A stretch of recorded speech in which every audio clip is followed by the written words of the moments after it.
Got kids? You'll need an extra $36,000 to reach true financial security. Despite the focus on high inflation and interest rates, a lack of resources rather than unusually high costs is the main reason behind economic insecurity, researchers say. More than half of Americans, especially those with children, aren't earning enough to cover their expenses and save for the future, a new report says. While policymakers often focus on poverty, many Americans earn more than the official poverty level, but still struggle to pay their bills and aren't prepared for emergencies, according to the Urban Institute, a center-left think tank. In addition to covering their immediate needs, families need savings to handle unexpected expenses or temporary job losses, said Gregory Axe, Vice President for Income and Benefits Policy at the Urban Institute and the lead author of the report. Axe and his team created a measure called the True Cost of Economic Security, TCES, which shows how much money families need to cover basic costs like food, housing, healthcare, childcare, transportation, debt payments, and taxes, plus a conservative savings rate of 10% for emergencies and retirement. Many budgeting frameworks suggest saving 20% of take-home income, but that goal is aspirational for most households, Axe said. Using the TCES measure, the researchers found that in 2022, 52% of American families were not financially secure. More households with children, 58%, were financially insecure compared to those without children, 46%, and single-parent households had the highest rate of insecurity, 88%. The costs of big expenses like housing, healthcare, and transportation have been rising quickly over the last decade, putting more pressure on American households. Across the country, earning a six-figure salary no longer guarantees the stability traditionally associated with a middle-class lifestyle. More middle-income households carry credit card and medical debt than low- and high-income households. Families with children, squeezed by rising costs for housing and childcare, have seen their financial well-being decline in recent years, drawing attention from both Republican and Democratic lawmakers.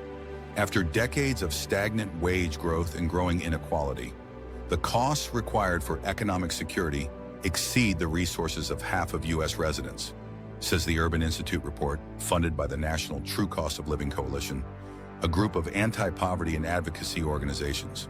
The median cost to participate in today's economy and save for the future range from $58,800 for households with one adult and no children to $157,700 for households with two or more adults and three or more children in 2022, the authors estimated.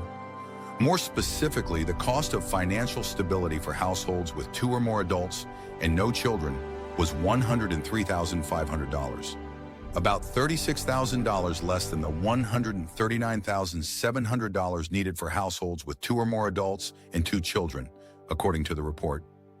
In many households, median costs exceeded median resources, which include pay, investment income, public assistance, retirement income from pensions and savings, and tax credits. You can look at the challenge for families with kids as one on the resource side and one on the cost side, Axe said. Solutions should focus on either increasing resources for households with children, for example through child tax credits or food assistance, or reducing the unique costs that families face, such as childcare, he said. Despite the focus on how high inflation and interest rates have driven up household expenses in recent years, a lack of resources rather than unusually high costs is the driving factor behind economic insecurity. The researchers wrote, places with lower costs of living can still have high rates of insecurity if median household resources are also low. The counties with the lowest rates of economic insecurity were Johnson County, Kansas, 30.7%, DuPage County, Illinois, 32.8%, and Collin County, Texas, 32.9%.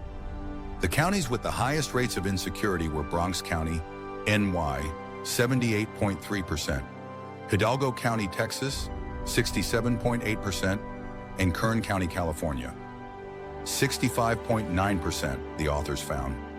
To help more American families achieve financial security, governments at the federal, state, and local levels should aim to increase household resources through a higher minimum wage, tax credits for health care, and families with children, pay paid leave, student loan forgiveness, and funding for childcare, the Urban Institute suggested.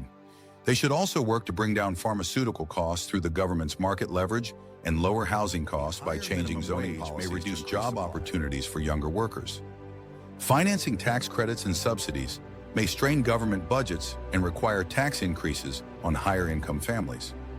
Increasing housing opportunities may lead to more congestion, the authors acknowledged.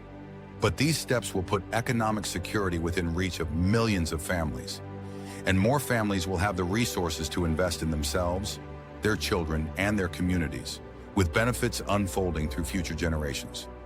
What personal finance issues would you like to see covered in Market Watch? We would like to hear from readers about their financial decisions and money-related questions. You can fill out this form or write to us at readerstories@marketwatch.com. A reporter may be in touch to learn more. Market Watch will not attribute your answers to you by name without your permission.